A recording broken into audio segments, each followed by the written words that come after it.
Hello students, welcome to my class. चलिए student शुरू करते हैं आज का क्लास। तो सबसे पहले थोड़ा बेसिक्स को फिर से एक बार देख लेंगे। Students, we know that if work done by a force is equal to 0, if work done by a force equals to 0, एक बॉडी पे एक फोर्स लग रहा है, एक बॉडी पे एक फोर्स लग रहा है, लेकिन work done by that force is 0। इसका मतलब है स्टूडेंट्स, बॉडी पे काइनेटिक एनर्जी का कोई चेंजेस नहीं आएगा। बॉडी का काइनेटिक एनर्जी में कोई चेंजेस नहीं आएगा, ठीक है, because work done by a force on that body is 0। एक बॉडी पे एक ही फोर्स लगा and work done by that force is 0। इसका मतलब स्टूडेंट्स, बॉडी का काइनेटिक एनर्जी में कोई भी चेंजेस नहीं आएगा, ठीक है। Now if work done by a force is not equals to 0, so students language पे ध्यान देना है। एक बॉडी पे एक ही फोर्स लग रहा है and work done by that force is not equals to 0। इसका मतलब स्टूडेंट्स, बॉडी का काइनेटिक एनर्जी में चेंजेस आएगा, बॉडी का काइनेटिक एनर्जी में चेंजेस आएगा, ठीक है। Next, work done by that force is, क्या हो गया इस मार्कर को, work done by that force is positive. इसका मतलब क्या होता है स्टूडेंट्स? इसका मतलब होता है कि बॉडी का काइनेटिक एनर्जी जो है वो बढ़ा। एक बॉडी पे एक ही फोर्स लग रहा है and work done by that force is positive. इसका मतलब बॉडी का काइनेटिक एनर्जी स्टूडेंट्स इंक्रीज हुआ। कितना इंक्रीज हुआ? जितना फोर्स ने वर्क डन किया एग्जैक्टली उतना काइनेटिक एनर्जी इंक्रीज हुआ। समझ में आया स्टूडेंट्स? आया। Next, if work done by a force is negative, if work done by a force is negative, negative value है। इसका मतलब जिस बॉडी पे फोर्स ने वर्क किया उस बॉडी का काइनेटिक एनर्जी कम हो गया, उस बॉडी का काइनेटिक एनर्जी कम हो गया। कितना कम हुआ? कितना कम हुआ? जितना फोर्स ने वर्क किया उतना कम हुआ। If work done by a force is -20 joule, एक बॉडी पे एक ही फोर्स लग रहा है and work done by that force is -20 joule. इसका मतलब बॉडी का काइनेटिक एनर्जी डिक्रीज होगा बाय 20 जूल। समझ में आ रहा है? एक बॉडी पे एक ही फोर्स लग रहा है and work done by that force is +30 joule. इसका मतलब बॉडी का काइनेटिक एनर्जी बढ़ेगा, बॉडी का काइनेटिक एनर्जी बढ़ेगा बाय 30 जूल। समझ में आया स्टूडेंट्स? स्टूडेंट्स, अभी हम लोग देखेंगे work done bye gravitational force, work done by gravitational force। तो स्टूडेंट्स, हम लोग को पता है एक ऑब्जेक्ट का अगर मास है m, या एक पार्टिकल का अगर मास है m, तो वो अर्थ के वजह से कितना ग्रेविटेशनल फोर्स एक्सपीरियंस करता है? mg।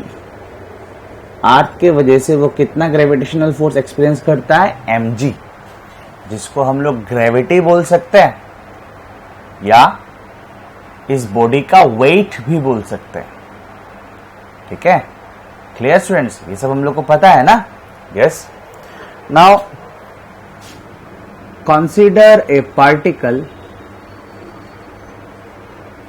Of mass m। एक पार्टिकल कंसीडर करते स्टूडेंट्स जिसका मास है m थ्रोन अपवर्ड, इस पार्टिकल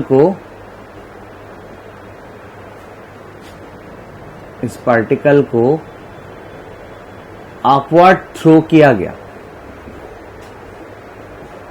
ठीक है स्टूडेंट्स। नेक्स्ट, मान लेते हैं कि पार्टिकल का इनिशियल स्पीड, मतलब ऑब्वियसली आपने थ्रो किया तो कुछ तो स्पीड दिया ना स्टूडेंट्स, आपने कुछ स्पीड के साथ थ्रो किया होगा। सो मान लेते हैं इनिशियल स्पीड इज vi, तो इनिशियल काइनेटिक एनर्जी क्या होगा students, half of m vi square. Clear. तो हम लोग मान लेते हैं कोई भी एक डिस्प्लेसमेंट ले लेते हैं d, कोई भी एक डिस्प्लेसमेंट ले लेते हैं ऊपर की ओर d। ठीक है। सो यहां से पार्टिकल को थ्रो किया गया ऊपर की ओर, यहां से पार्टिकल को थ्रो किया गया ऊपर की ओर विथ स्पीड vi। ठीक है। इसका मतलब पार्टिकल का initial kinetic energy is half of m vi square. So obviously ऊपर की ओर थ्रो किया गया तो पार्टिकल का डिस्प्लेसमेंट इनिशियली ऊपर की ओर होगा। सो ध्यान से देखिए students. So while rising upward,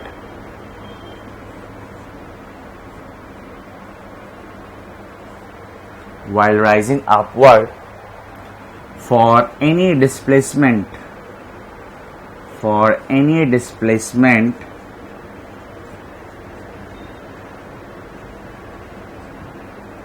d in the upward direction,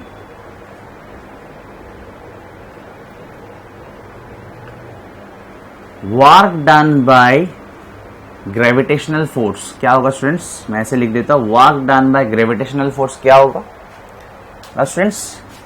particle पे ग्रेविटेशनल फोर्स कितना लगेगा, ऑब्वियसली हमेशा डाउनवर्ड होगा mg। ठीक है, जिसको आप वेट ऑफ द पार्टिकल भी बोल सकते हो। और पार्टिकल ऊपर की ओर जा रहा है तो डिस्प्लेसमेंट किस ओर स्टूडेंट्स, ऊपर की ओर। तो डिस्प्लेसमेंट ऊपर की ओर, वेट यानी कि ग्रेविटेशनल फोर्स नीचे की ओर, तो फोर्स और डिस्प्लेसमेंट के बीच में एंगल कितना है students, yes it is 180 degree because opposite है। तो वर्क डन बाय ग्रेविटी क्या होगा students, work done by gravitational force क्या होगा, it is force multiplied by displacement multiplied by cos of angle between force and displacement. ठीक है, we know that cos 180 degree is -1, तो ये कितना आएगा students, minus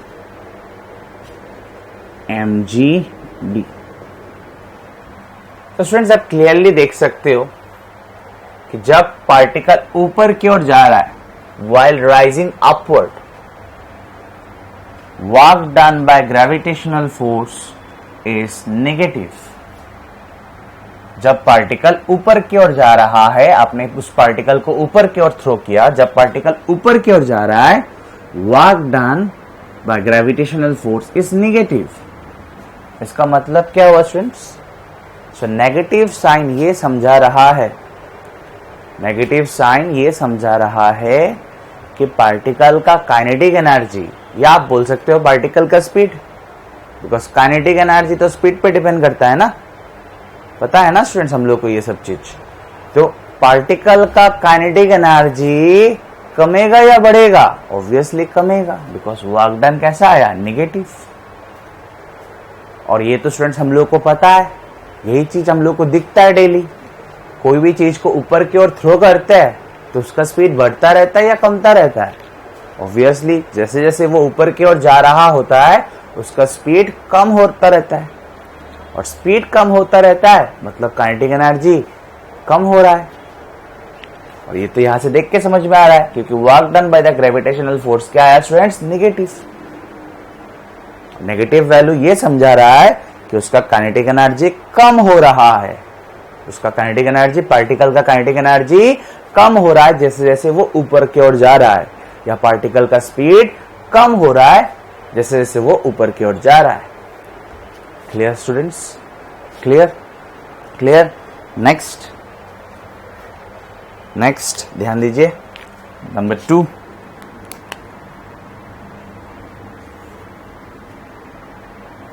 while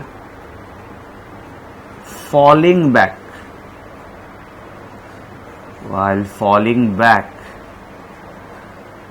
downward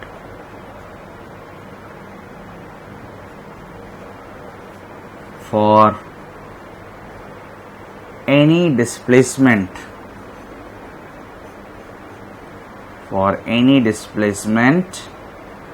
d in the downward direction.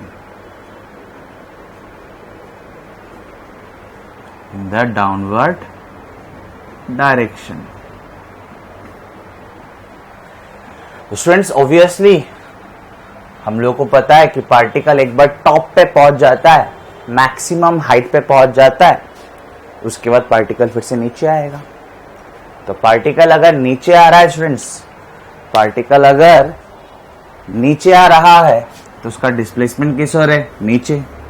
और gravitational force तो हमेशा नीचे ही रहेगा, पार्टिकल ऊपर जा रहा हो या नीचे आ रहा हो, ग्रेविटेशनल फोर्स तो नीचे ही होगा, राइट।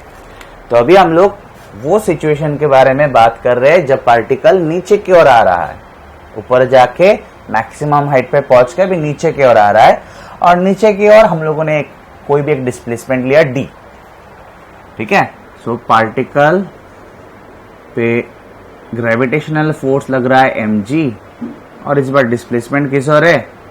नीचे की ओर d। So this time force and displacement both are along the same direction. तो work done by gravitational force, सिर्फ वर्क डन नहीं बोलना है स्टूडेंट्स कभी भी, work done by gravitational force क्या होगा? It is force multiplied by displacement multiplied by cos of angle between force and displacement. Now because force and displacement both are along the same direction, तो angle कितना है students? 0 degree, and we know that cos 0 is 1, so it is mg d। obviously ये positive में आया, और positive sign work done by gravitational force is positive. Positive sign ये समझा रहा है, पॉजिटिव वर्क ये समझा रहा है कि while falling back downward particle का काइनेटिक एनर्जी बढ़ेगा, पार्टिकल का स्पीड बढ़ेगा। और स्टूडेंट्स यही चीज हम लोग को दिखाई देता है, हम लोग को पहले से पता है ये चीज कि एक पार्टिकल जब ऊपर से नीचे की ओर गिरता है उसका स्पीड बढ़ता रहता है, राइट। समझ में आया स्टूडेंट्स? क्लियर हुआ? तो जब एक पार्टिकल ऊपर की ओर जाता है, मैं समराइज कर रहा हूं स्टूडेंट्स, जब एक पार्टिकल ऊपर की ओर जाता है work done by gravitational force is negative, ठीक है। ऊपर जाते वक्त पार्टिकल का काइनेटिक एनर्जी हैंड स्पीड कम होता रहता है, ठीक है स्टूडेंट्स? आया समझ में? आया। नेक्स्ट, पार्टिकल जब नीचे की ओर आता रहता है तब work done by gravitational force is positive. इसका मतलब पार्टिकल का काइनेटिक एनर्जी हैंड स्पीड बढ़ता रहता है, ठीक है स्टूडेंट्स? ये सब हम लोग समझने के साथ याद भी रखेंगे, ठीक है स्टूडेंट्स? अभी हम लोग देखेंगे work done in lifting and lowering an object. Work done in lifting and lowering an object. ठीक है, आगे बढ़ते रहेंगे, क्लियर होता रहेगा। तो students, late this be a particle again, ठीक है, जिसका मास है m, ठीक है। तो नीचे की ओर लग रहा है ग्रेविटेशनल फोर्स, इसको हम लोग ऐसे दे देते हैं, लिख देते हैं ब्रैकेट में ग्रेविटेशनल फोर्स। एकदम रिलैक्स रहना है, आराम से समझ में आ जाएगा। ठीक है, और हम लोगों ने इस पार्टिकल पे ऊपर की ओर एक फोर्स लगाया, अपवर्ड डायरेक्शन में एक फोर्स लगाया, ठीक है। इसको मान लेते हैं, इसका नाम दे देंगे हम लोग अप्लाइड फोर्स, ठीक है। दिस इज ग्रेविटेशनल फोर्स, लेकिन इस पार्टिकल पे ऊपर के डायरेक्शन में और एक फोर्स लगाया गया, दैट इज अप्लाइड फोर्स। कोई प्रॉब्लम स्टूडेंट्स? नो। नाउ मान लेते हैं पार्टिकल पहले था ग्राउंड में, ठीक है, ग्राउंड में था, ऑब्वियसली एट रेस्ट, ठीक है। और पार्टिकल को उठा के एक टेबल के ऊपर रखा गया। मान लेते हैं एक टेबल का हॉरिजॉन्टल सरफेस है, ठीक है। इस टेबल पे रखा गया, पार्टिकल को यहां से लिफ्ट करके टेबल पे रखा गया, एंड ऑब्वियसली अभी भी ये रेस्ट पे है, ठीक है स्टूडेंट्स। कोई प्रॉब्लम? यहां पे लिखना चाहो आप लिख सकते हो, द टॉप ऑफ टेबल, ठीक है ना स्टूडेंट्स। पार्टिकल को यहां से यहां तक लाते वक्त पार्टिकल पे कितना फोर्स एक्ट कर रहा है? दो। वन इज ग्रेविटेशनल फोर्स और एक उस पार्टिकल पे ऊपर की ओर फोर्स अप्लाई किया गया, ठीक है, विच इज अप्लाइड फोर्स। ध्यान से सुनना है students. Students, from work energy theorem, from work energy theorem हम लोग को पता है कि work done bye all force,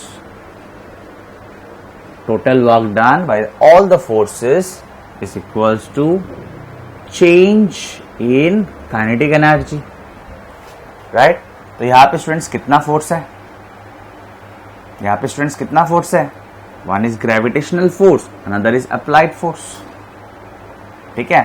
तो work done by gravitational force लिख लेता हूं ऐसे, और work done by applied force लिख लेता हूं ऐसे, ठीक है, is equals to change in kinetic energy, यानी कि final kinetic energy minus initial kinetic energy,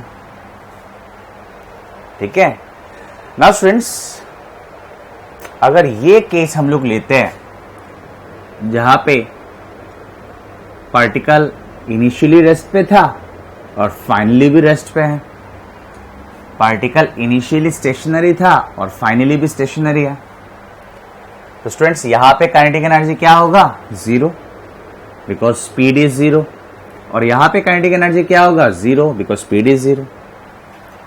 in that case तो यहां पे आप लिख सकते हो, if the particle is stationary, if the particle is stationary at the beginning and at the end। समझ में आ रहा है कि नहीं? यहां पे भी स्टेशनरी और यहां पे भी स्टेशनरी। समझ में आया? मैंने जस्ट एक एग्जांपल दिया कि आपने ग्राउंड से उठाया पार्टिकल को और उठा के टेबल के टॉप में रख दिया, तो ऑब्वियसली ग्राउंड से जब आपने उठाया तो ग्राउंड पे रेस्ट पे था, और टेबल के टॉप में जब आपने रख दिया तब भी वो रेस्ट पे था, ठीक है।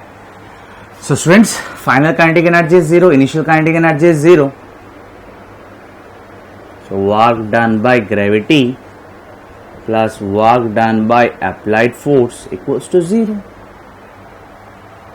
Work done by gravity plus work done by applied force equals to zero. यहां तक कोई प्रॉब्लम स्टूडेंट्स? यहां तक कोई प्रॉब्लम? तो स्टूडेंट्स, ऐसा नहीं है कि work done by gravity plus work done by applied force zero तब होगा अगर पार्टिकल इनिशियली और फाइनली स्टेशनरी होगा। Work done by gravity plus work done by applied force तब भी जीरो होगा अगर पार्टिकल इनिशियल स्टेट से फाइनल स्टेट में आएगा, इनिशियल पोजीशन से फाइनल पोजीशन में आएगा with constant speed. With constant speed. ठीक है, इनिशियली जो स्पीड था फाइनली भी वही स्पीड है, तब भी तो काइनेटिक एनर्जी सेम रहेगा. इन that case both kinetic energy, initial kinetic energy and final kinetic energy same होगा. अगर पार्टिकल इनिशियल पोजीशन और फाइनल पोजीशन में, पार्टिकल अगर इनिशियल पोजीशन से फाइनल पोजीशन अगर कांस्टेंट स्पीड से जाता है तो इनिशियल काइनेटिक एनर्जी और फाइनल काइनेटिक एनर्जी सेम होगा. अगर सेम होगा तो same value minus same value क्या हो जाएगा? 0. तो स्टूडेंट सबसे पहले आपको तो ये बात याद रखना है कि work done by gravitational force plus work done by applied force in lifting और lowering an object, work done by gravitational force plus work done by applied force in lifting और lowering an object is equal to 0 in two cases. In two cases, not always equals to 0. In two cases. Number one ये वाला case, अगर initial position पे rest पे होता है और final position पे भी रेस्ट पे होता है. इनिशियल पोजीशन स्टेशनरी होता है पार्टिकल और फाइनल पोजीशन में स्टेशनरी होता है, तो ये भी 0, ये भी 0, तो 0. Right hand side is 0. और एक क्या केस बोला था? If the particle moves with constant speed from initial position to final position. तो इनिशियल पोजीशन से फाइनल पोजीशन अगर कांस्टेंट स्पीड से मूव करेगा तब initial kinetic energy and final kinetic energy equal होगा, और इक्वल होगा तब भी this minus this, equal value minus equal value क्या होगा? 0. Clear students? क्लियर? यहां तक कोई प्रॉब्लम स्टूडेंट्स? नो. अब थोड़ा और डिस्कस करेंगे.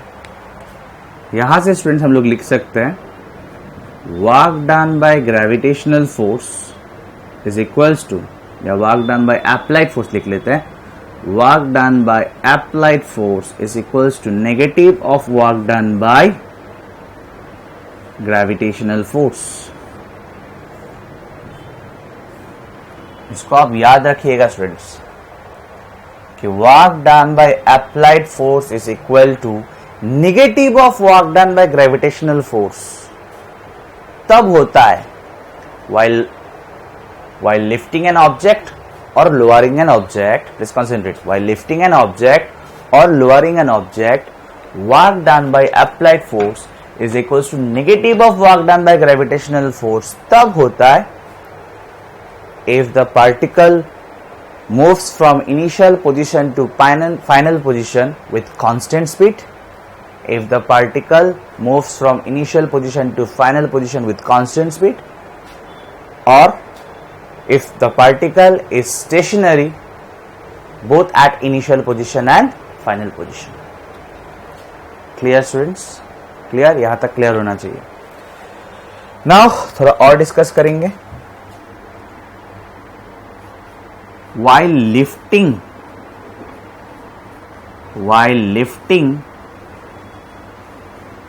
the object,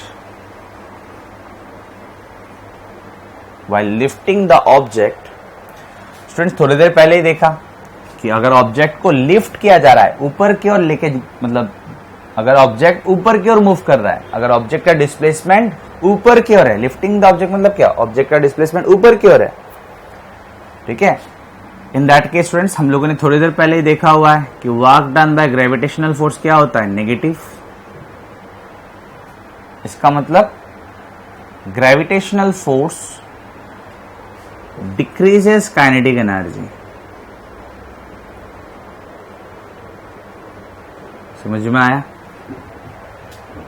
लेकिन अभी हम लोगों ने देखा कि work done by applied force is equals to negative of work done by gravitational force. तो ये अगर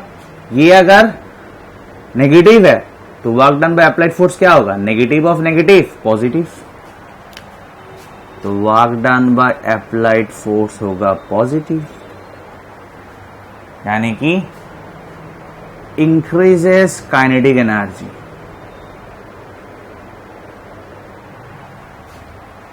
ठीक है, तो प्लीज ध्यान से सुनना है, अगर आप ध्यान देके सुनोगे स्टूडेंट्स तो आपको समझ में आ जाएगा। While lifting the object, gravity negative work करता है, वो तो थोड़ी देर पहले मैंने एक्सप्लेन कर दिया। इसका मतलब ग्रेविटी काइनेटिक एनर्जी डिक्रीज करता है and applied force positive work करेगा, क्योंकि अभी अभी मैंने यहां से दिखाया work done by applied force will be equals to negative of work done by gravitational force. अगर work done by gravitational force negative है तो work done by applied force क्या होगा, नेगेटिव ऑफ नेगेटिव पॉजिटिव। और सबसे important बात यह है स्टूडेंट्स कि work done by applied force का magnitude and work done by gravitational force का मैग्नीट्यूड इक्वल है। मतलब ग्रेविटेशनल फोर्स जितना नेगेटिव वर्क करेगा, अप्लाइड फोर्स उतना ही पॉजिटिव वर्क करेगा व्हाइल लिफ्टिंग द ऑब्जेक्ट। या ग्रेविटेशनल फोर्स जितना काइनेटिक एनर्जी डिक्रीज करेगा, अप्लाइड फोर्स उतना ही काइनेटिक एनर्जी इंक्रीज करेगा। तो टोटल चेंज क्या होगा, zero. Total change in kinetic energy क्या होगा, जीरो। अगर उतना ही kinetic energy, same amount of kinetic energy अगर बढ़ता है, same amount of kinetic energy अगर कमता है, तो टोटल चेंज कितना होगा, जीरो। आया स्टूडेंट, समझ में आया? तो while lifting an object with constant speed, or you can say from stationary position to stationary position, ठीक है, work done by gravitational force is negative। मतलब वो बॉडी से काइनेटिक एनर्जी ट्रांसफर करेगा। Kinetic energy is transferred from the body, decreases kinetic energy, and work done by applied force is positive. That means energy is transferred, kinetic energy is transferred to the body. Increase मतलब क्या, body पे transfer हुआ, decrease मतलब क्या, body से transfer हुआ। यहां तक क्लियर स्टूडेंट्स, यहां तक clear. Next number 2, while lowering the object,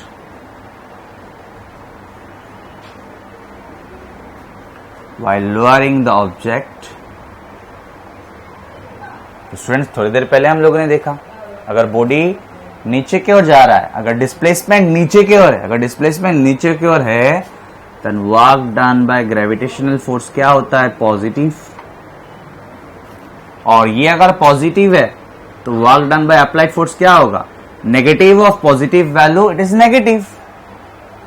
work done by applied force क्या होगा, negative of positive value, it is negative.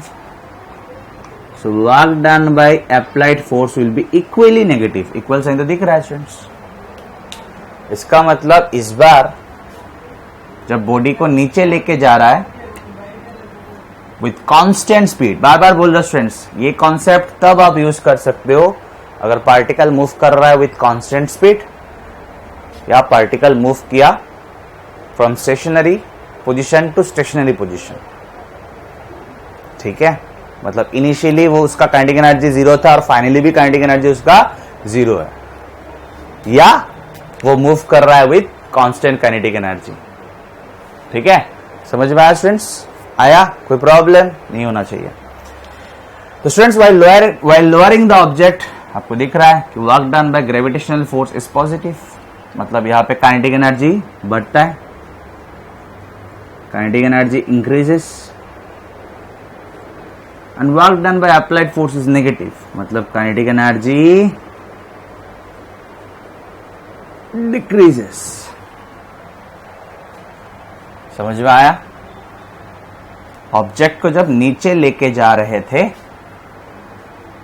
तब ग्रेविटी ने, ग्रेविटेशनल फोर्स ने काइनेटिक एनर्जी बढ़ाया और अप्लाइड फोर्स ने उतना ही काइनेटिक एनर्जी कमाया।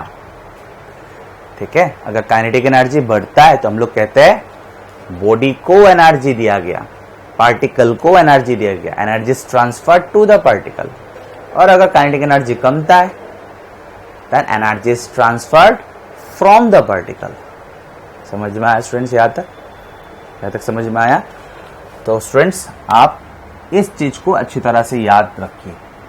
आपको ये चीज आपको अच्छी तरह से याद रखना है कि work done by applied force is equals to negative of work done by gravitational force while lifting an object or lowering an object. कौन सा केस के लिए? कौन सा केस के लिए? हमेशा. क्या ये इक्वेशन हमेशा वैलिड है? Answer is no. कब वैलिड है? अगर ऑब्जेक्ट इनिशियली रेस्ट पे होता है और फाइनली भी रेस्ट पे होता है. इन दैट केस ये भी जीरो, ये भी जीरो, तो 0 - 0 0. या ऑब्जेक्ट को इनिशियल पोजीशन से फाइनल पोजीशन अगर कांस्टेंट स्पीड से लिया जाता है, if object moves from initial position to final position with constant speed, यानी कि कांस्टेंट काइनेटिक एनर्जी, तो kinetic energy initial will be equals to kinetic energy final. तो equal value minus equal value क्या होगा? फिर से 0. आया समझ में स्टूडेंट्स? आया? तो प्लीज लेक्चर को मत सुनिए, सिर्फ चीजों को समझने का कोशिश कीजिए, उसके बाद आगे बढ़िए. ठीक है स्टूडेंट्स नेक्स्ट हम लोग देखेंगे work done by spring force. लेकिन उसके लिए स्प्रिंग फोर्स का नॉलेज होना चाहिए. तो सबसे पहले हम लोग स्प्रिंग फोर्स देखेंगे. ठीक है. तो स्टूडेंट्स जैसे कि आप देख सकते हो, this is a spring. Spring का एक एंड फिक्स्ड है और दूसरा एंड एक ब्लॉक में लगा हुआ है, which is free to move. ये ब्लॉक मूव कर सकता है. ठीक है. It is free to move. Please concentrate students. यहां पे स्प्रिंग जो है ना कॉम्प्रेस्ड है ना स्ट्रेच्ड है. ठीक है. तो इसको हम लोग बोलेंगे स्टूडेंट्स रिलैक्स स्टेट. क्या बोलेंगे? रिलैक्स्ड स्टेट या रिलैक्स्ड पोजीशन. Relaxed state. ठीक है स्टूडेंट्स. नेक्स्ट जैसे कि आप यहां पे देख सकते हो, स्प्रिंग को स्ट्रेच किया गया. स्प्रिंग को स्ट्रेच किया गया. ठीक है. तो जैसे स्टूडेंट स्प्रिंग को स्ट्रेच किया गया, मान लेते हैं इस पोजीशन से एक्स स्ट्रेच किया गया. रिलैक्स स्टेट के पोजीशन को हम लोग ओरिजिन मान लेते हैं. Let this be our X axis. ठीक है. और रिलैक्स स्टेट के पोजीशन को हम लोग ओरिजिन मान लेते हैं, मतलब x इक्वल्स टू 0. तो जैसे स्टूडेंट स्प्रिंग को स्ट्रेच किया गया बाय x,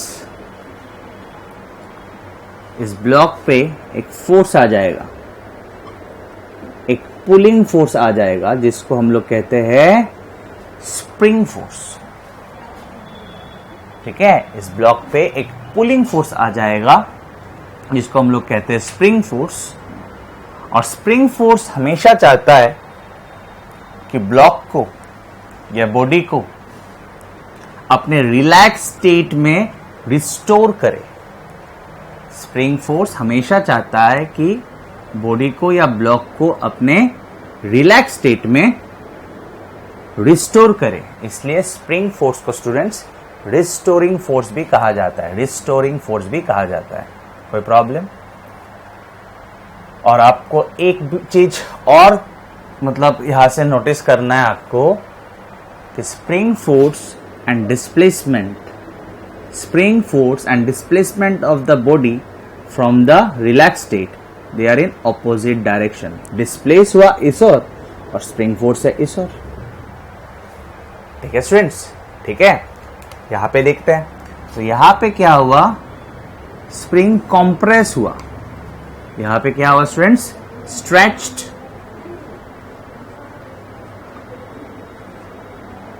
और यहां पे क्या हुआ? कॉम्प्रेस्ड. तो यहां पे स्प्रिंग को कॉम्प्रेस किया गया बाय एक्स. कहां से? From the position of from the relax state. From the position of relax state. समझ में आया होगा students?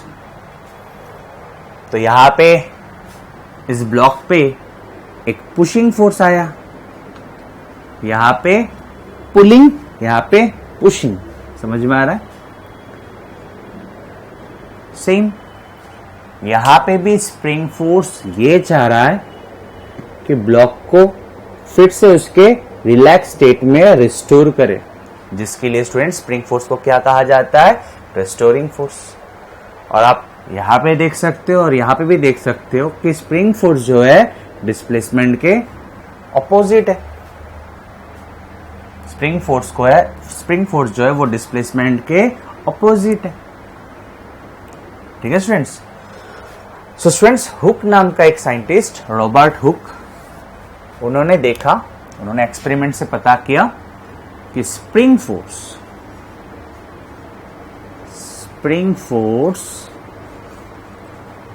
is directly proportional to displacement from the relaxed position। ठीक है, spring force is directly proportional to displacement from the relaxed position. ये है relaxed position. समझ में आया होगा? समझ में आया स्टूडेंट्स? यहां से डिस्प्लेसमेंट x, यहां से डिस्प्लेसमेंट x। ठीक है, यहां पे इस लाइन पे x का वैल्यू क्या है स्टूडेंट्स? 0। समझ में आ रहा है? ऑब्वियसली समझ में आया होगा। इसको आप लिख सकते हो, spring force is directly proportional to displacement from the relax position. ठीक है, स्ट्रेच्ड हो या कंप्रेस्ड हो। कोई problem students? Next, spring force is equal to, तो एक कांस्टेंट ऑफ प्रोपोर्शनलिटी आएगा। ठीक है, एक प्रोपोर्शनलिटी कांस्टेंट आएगा। This proportionality constant is called spring constant. ये आप लोग लिखिए स्टूडेंट्स यहां पे। The proportionality constant K is called spring constant, या उसको force constant भी कहा जाता है। इसको force constant भी कहा जाता है। इसके वैल्यू से ये पता चलता है कि स्प्रिंग कितना स्टीफ है, कितना हार्ड है। समझ में आ रहा है ना? स्प्रिंग कितना स्टीफ है। तो K का value, the value of K gives the measure of stiffness of the spring. The value of K gives the measure of stiffness of the spring. It is proportionality constant. समझ में आया students? कोई problem यहां तक? No. यहां से students और एक चीज आपका क्लियर होना चाहिए कि spring force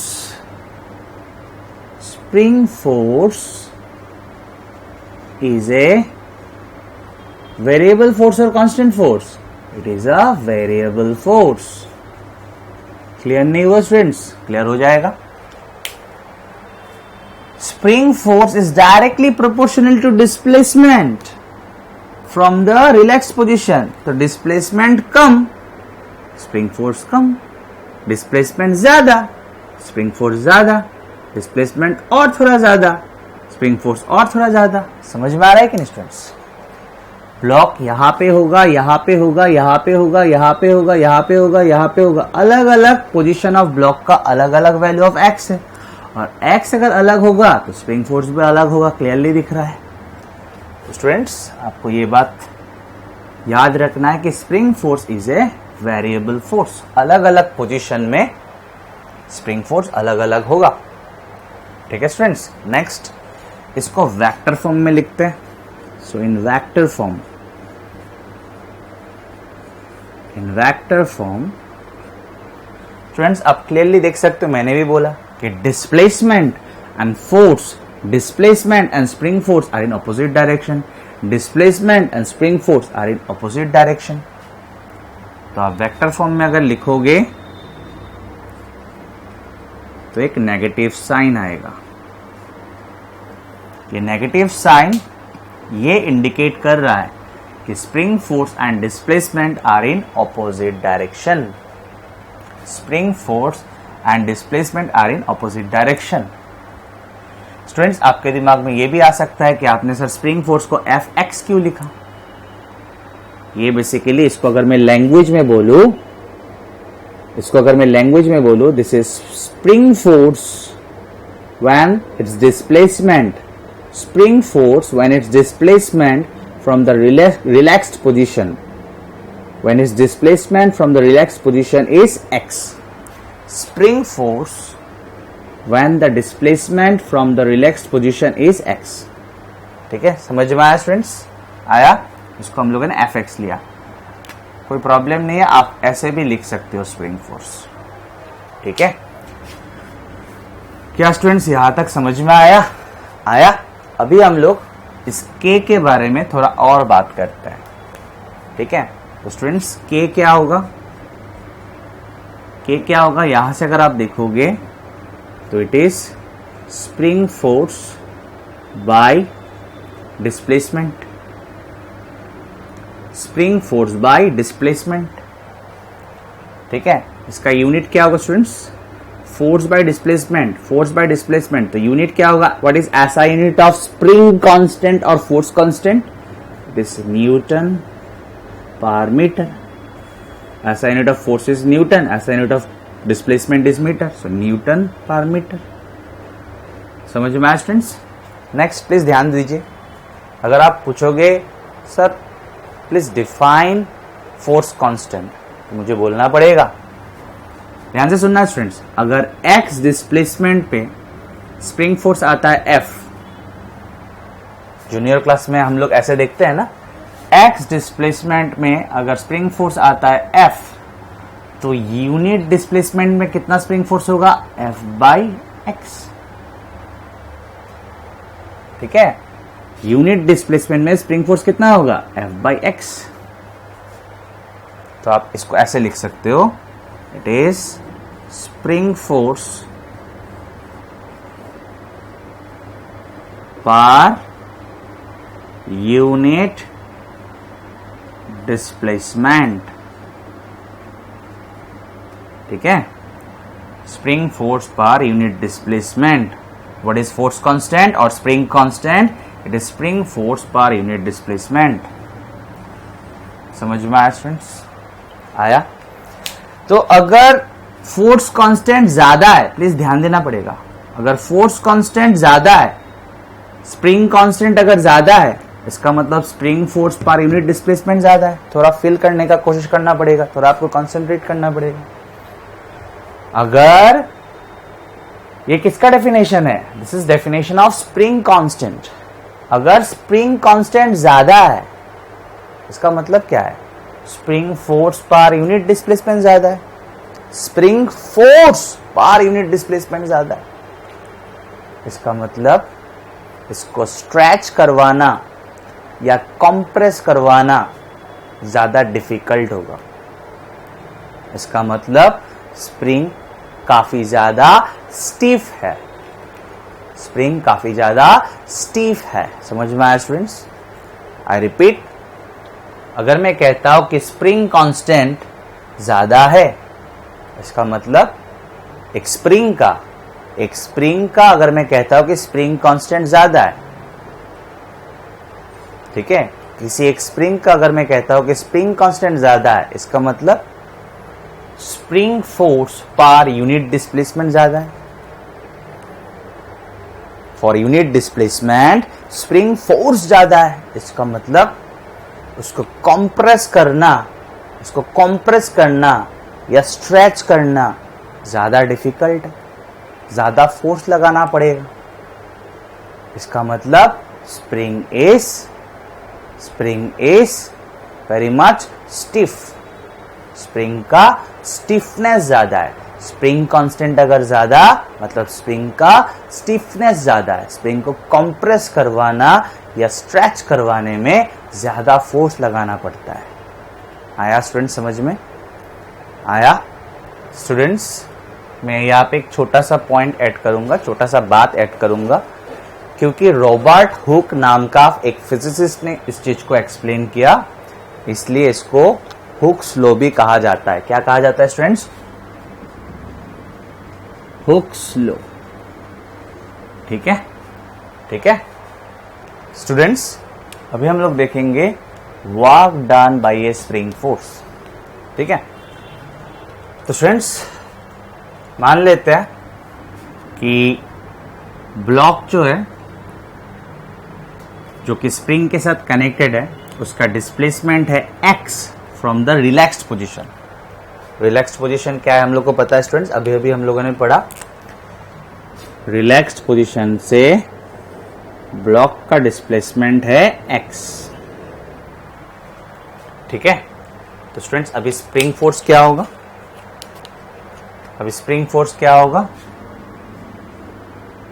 F of X equals to K X में जस्ट मैग्नीट्यूड लिखा। ठीक है स्टूडेंट्स, जस्ट मैंने मैग्नीट्यूड लिखा, नेगेटिव साइन नहीं दिया। ठीक है स्टूडेंट्स, स्प्रिंग फोर्स किस ओर है, ऑब्वियसली इस ओर। स्प्रिंग फोर्स ब्लॉक को पुल कर रहा है। समझ में आया स्टूडेंट्स, कोई प्रॉब्लम यहां तक? No. Next, if the block is displaced by dx, ठीक है, अगर ब्लॉक को स्टूडेंट्स थोड़ा और डिस्प्लेस कर देंगे, कितना, dx, ठीक है, then small work done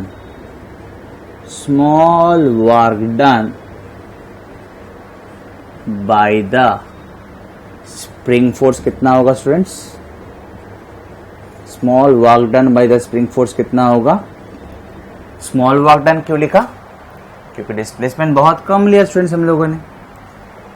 the small work done by the spring force क्या होगा students, dw, small work done है इसलिए dw लिखा। It is force dot displacement vector, force vector dot displacement vector. कोई problem students? No. implies dw equals to क्या आएगा students, cos of 180 आएगा या cos ऑफ 0 आएगा, cos ऑफ 180। डिस्प्लेस हुआ इस और स्प्रिंग फोर्स है इस ओर। ठीक है, सो cos of 180, so implies work done क्या आया, minus F multiplied by D x.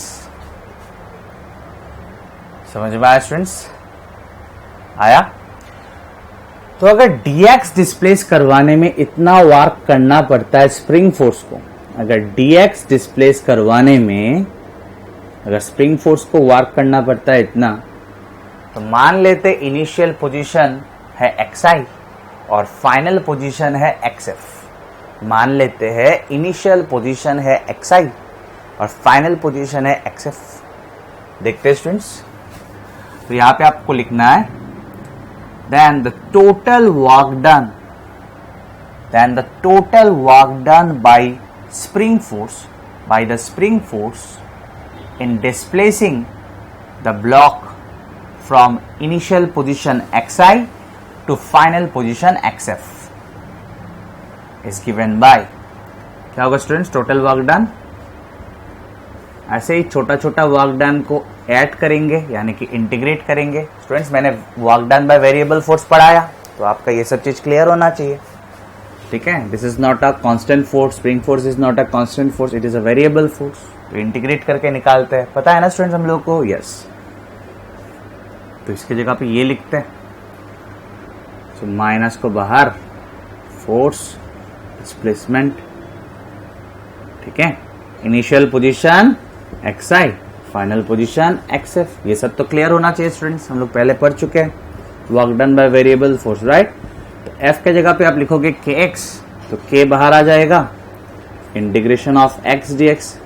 ये सब सिंपल इंटीग्रेशन तो आप लोग को आराम से आना चाहिए students. So it is in the form of x to the power n dx, right. तो फॉर्मूला क्या था, x to the power n plus 1 by n plus 1। तो यहाँ पे n के जगह पे क्या है, 1, तो it's 1 plus 1 2 by 1 plus 1 2। Formula था x to the power n plus 1 by n plus 1। ये सब चीज स्टूडेंट्स क्लियर होना चाहिए। ठीक है, उसके बाद मैं यहाँ पे लिखता हूँ, so work done by spring force, उसको आप ऐसे लिख सकते हो, work done by spring force is equal to minus K, variable था मेरा x, तो वेरिएबल की जगह पे अपर लिमिट तो हो जाएगा xf² बाई 2 माइनस वेरिएबल के जगह पे लोअर लिमिट तो होगा xi² बाई 2, ठीक है, implies w equals to negative, उसके साथ पहले मल्टीप्लाई कर देंगे, मतलब ये पॉजिटिव हो जाएगा तो ये पहले लिख लेते हैं, so half of k xi² minus half of k xf². This is the work done by spring force in displacing the block from initial position xi to final position xf. ठीक है ना स्टूडेंट्स, अगर ऐसे कहा जाता है कि the block is displaced from the relaxed position, इसको हम लोग रिलैक्स पोजीशन कहते हैं, अगर ऐसे कहा जाता है the block is displaced from the relaxed position, इसका मतलब xi का वैल्यू क्या हो जाएगा, 0, ठीक है। या स्टूडेंट्स, अगर कहां से डिस्प्लेस किया गया ब्लॉक को, अगर ये क्वेश्चन में मेंशन ही नहीं करता, इसका मतलब ब्लॉक को कहां से डिस्प्लेस किया गया, रिलैक्स्ड पोजीशन से। समझ में आया स्टूडेंट्स, प्लीज ध्यान से सुनिए, अगर इनिशियल पोजीशन के बारे में बात नहीं करता, इसका मतलब ब्लॉक को कहां से डिस्प्लेस किया गया, from the relaxed position.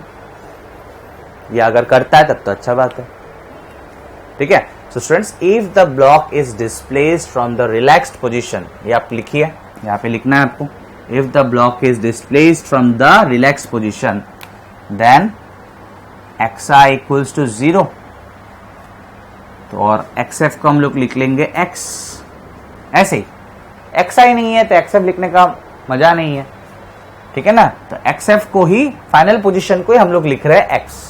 Concept को समझिए, बात को समझिए, इनिशियल पोजीशन 0 है तो xi नहीं है तो xf लिखना कैसा लगता है कि नहीं, तो xf को लिखेंगे x, मतलब final position is x, final position is x। और कहां से ब्लॉक को डिस्प्लेस करवाया गया, ब्लॉक कहां से डिस्प्लेस हुआ, फ्रॉम द रिलैक्स पोजीशन, तो रिलैक्स पोजीशन होगा तो x का वैल्यू क्या होगा, 0। तो स्टूडेंट्स, वर्क डन क्या हो जाएगा, work done by spring force क्या हो जाएगा, अगर ये 0 हो गया, अगर ये 0 हो गया तो सिर्फ ये रहेगा, right, so minus half of k x²। आया समझ में, work done by spring force क्या होगा, minus half of k x², ठीक है। इसको आप कैसे याद रखोगे, work done by spring force in displacing the block from the relax position by x, ठीक है, work done by spring force in displacing the block from the relaxed position by x। आया समझ में स्टूडेंट्स, क्लियर है सब कुछ। Students, मान लेते हैं कि इस ब्लॉक पे मैंने एक फोर्स अप्लाई किया, ठीक है, ब्लॉक पे मैंने एक फोर्स अप्लाई किया और उससे ब्लॉक डिस्प्लेस हुआ। The block is obviously attached to the spring, block पे मैंने एक फोर्स अप्लाई किया और उससे ब्लॉक डिस्प्लेस हुआ, तो ऑब्वियसली ब्लॉक पे तो स्प्रिंग फोर्स रहेगा ही, and this is my force, that is applied force, ठीक है। Now please concentrate students. From work energy theorem,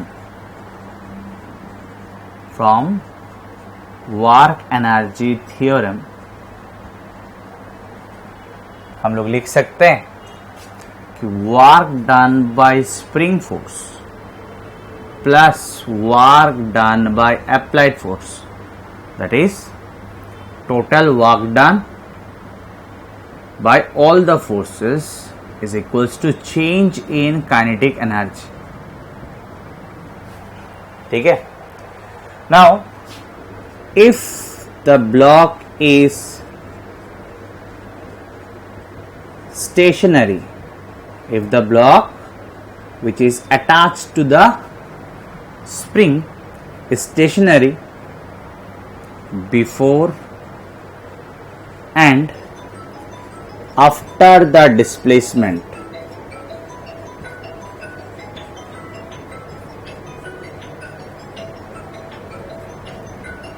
so students, if the block is stationary before and after the displacement, मतलब displacement जब शुरू हुआ, displace जब करना शुरू किया तब ब्लॉक स्टेशनरी था, यानी कि initial kinetic energy zero, speed zero मतलब इनिशियल काइनेटिक एनर्जी जीरो, और डिस्प्लेसमेंट के बाद भी ब्लॉक स्टेशनरी है, that means final kinetic energy is also zero.